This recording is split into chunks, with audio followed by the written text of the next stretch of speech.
বলিউডে যাদের গলা আমাদের মাতিয়ে দেয়, ছবি হিট করার একটা গুরুদায়িত্ব পালন করে, সেই গায়কও কিন্তু নায়ক বা নায়িকাদের তুলনায় পারিশ্রমিকের অঙ্কে খুব বেশি পিছিয়ে নেই। বরং বলা যায় বলিউডের একজন গায়কের পারিশ্রমিক শুনলে চমকে উঠবেন। একটি গান গাইতে তারা যা চার্জ নেন তাতে রীতিমতো ভেমরি খাওয়ার জোগাড়। সুখবিন্দর সিং এখনও পর্যন্ত 500-র বেশি ছবিতে গান গেয়েছেন, ঝুলিতে প্রচুর পুরস্কার। একটি গান গাইতে সুখবিন্দর নেন 4 লক্ষ টাকা। কে একটি গান গাইতে 3 লক্ষ টাকা নেন। হানি সিং এই মুহূর্তে ভারতের সেরা র্যাপার, জনপ্রিয়তার শীর্ষে।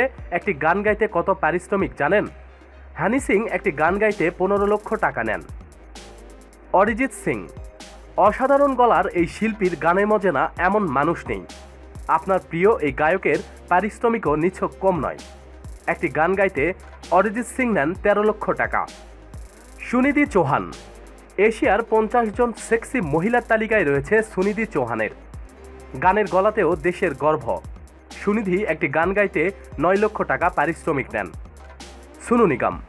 সোনু নিগম মানেই মন ভালো করা গান, একের পর এক সুরেলা গান, প্রত্যেকটি গানই হিট। সোনু নিগম একটি গান গাইতে পারিশ্রমিক নেন 6 লক্ষ টাকা। শ্রেয়া ঘোষালের গলার ভক্ত দেশ জুড়ে। মিষ্টি গলার এই শিল্পী একটি গান গাইতে পারিশ্রমিক নেন 7 লক্ষ টাকা। মোহিত চৌহান গানের জগতে সিল্ক রুড বললেই মনে আসে মোহিত চৌহান। আমরা অনেকেই তার গানের ভক্ত। মোহিত একটি গান গাইতে নেন 6 থেকে 8 লক্ষ টাকা। শান হিট গান শানের কম নেই, মন ছুঁয়ে যাওয়া গলা মুগ্ধ করে, পারিশ্রমিকটাও বেশ মোটা। একটি গান গাইতে নেন 3 লক্ষ টাকা।